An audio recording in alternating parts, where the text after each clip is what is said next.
At the ongoing investment forum, Russia calling Vladimir Vladimirovich once again gave away the base, reminding everyone what the true Western world is, its long-standing hypocrisies and the consequences that the whole world is facing today. There is no trace left of the dogmas so long imposed by the West on the entire world community. Our Western adversaries constantly say that we should be open, and in no case should we close our borders, because this is contrary to the idea of world development and democracy itself. But as soon as competitors appeared, it was the US and the rest of Europe that were the first to run to close their borders. For example, as of 2019, the World Trade Organization has, at the will of the United States, lost the ability to perform its most important function of resolving members' trade disputes altogether. Tired of constantly losing to Russia and China in disputes over harmful trade restrictions, the US simply blocked the appointment of new judges after the terms of 2 arbitrators of the WTO appellate body expired. After this decision, no one else can submit new transactions or resolve trade disputes. And then why does the world need such a world organization? The sequel follows. More on that in a moment. The once inviolable tenet of the Western world, the right of private property, is no more.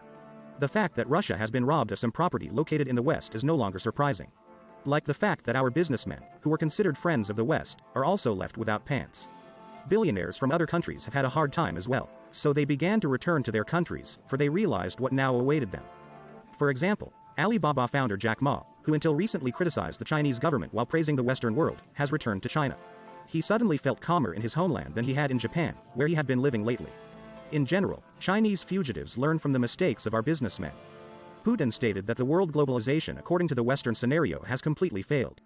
What was presented as a cause for the common good was only in the interests of Western countries, and everyone else should only serve their interests.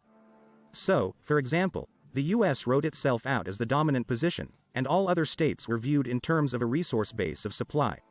Western elites have reached the point of abolishing the very principles of market economy, which they are so fond of talking about, the president emphasized. That is, the entire world economy was cancelled overnight by the Western world itself. And now it's time to build a new world order.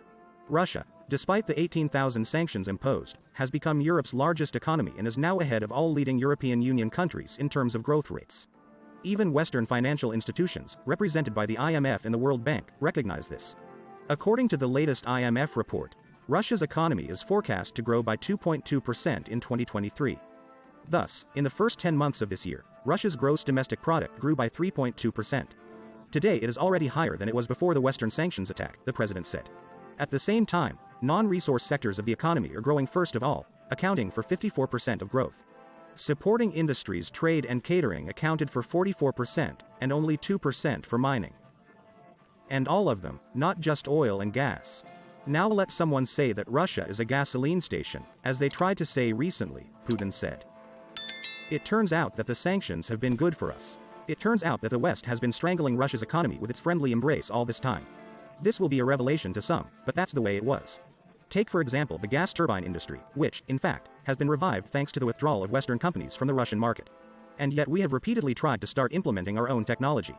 For example, Power Machines developed and fully tested the industrial sample of GTE-65 turbine at Mosenergo's CHPP-9 in 2008 to 2011.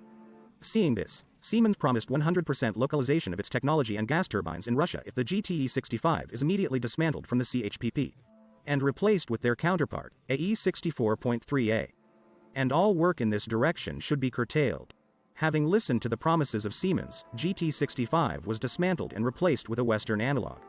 It wasn't until 5 years later that Siemens was suspected of willfully ignoring its commitments. Except that the dismantled GTA65 was not so easy to restore. Work on it only resumed in 2018, and the first prototype will be ready in 2024. It has cost us dearly and for a long time to believe in Western promises. Despite everything, this isolation of Russia has failed on all counts. And this fact has been officially recognized by the West, at least by its official media. The Bloomberg agency stated that the West's attempt to isolate Russia has failed. But some countries still refuse to believe in objective reality, continuing to inhabit self-conceived worlds. Thus, quite recently, already at the end of the year, the European Commission sharply improved the growth forecast for the Russian economy from a decline of 0.9% to growth of 2%. Long before this forecast, the IMF had already published its forecast for Russia's economy to grow by 2.2% in 2023. But the European Commission ignored it to the last. And only when it became quite obvious that the decline of the Russian economy could not happen in the remaining time, they recognized the obvious. Russia is up and Germany is down 0.5%. So much for the European Commission's credits. Together with Germany, Sweden minus 0.7%, Finland minus 0.1%, Hungary minus 0.3%, Estonia minus 2.3%, Lithuania minus 0.2%. But most surprisingly, the EU recognized that Russia's economic growth in the coming years will be driven by domestic demand. But how could it be? We have been told for 30 years that this is impossible, because the Russian domestic market is so small that it is absolutely incapable of supporting even the stability of the Russian economy, let alone its growth. That is why Russia needs to trade with the West as much as possible, of course, on Western terms, because we supposedly have no alternatives. And here it turned out that the Russian economy can grow from within, on its own demand and resource base. Now that's miraculous. And then why do we even need this West with its one-way rules? The West is no longer at our disposal, and its rules should not limit Russia's development. Therefore, Russia has withdrawn from all joint treaties with Europe, completely getting rid of the obligation to harmonize its economic policy with the high standards of the Europeans. On February 22, 2023, Putin signed a federal law on the termination of international treaties of the Council of Europe with respect to the Russian Federation. Yes, earlier we had to get approval from the European Commission if we wanted to conclude any international treaty, for example with Belarus, let alone more. Now it's gone. At the end of the year, it turned out that Russia has not just withstood sanctions, but is becoming stronger than ever before. And that's just the beginning. The formation of a new world order will now involve Russia's interests, because the West has failed to collapse the economy and isolate us, and it has also failed to win on the battlefield. So much for the gasoline station with 1.7% of the world economy, which, according to Western Nobel Prize winners in economics, should have crumbled like a house of cards as early as mid-2022.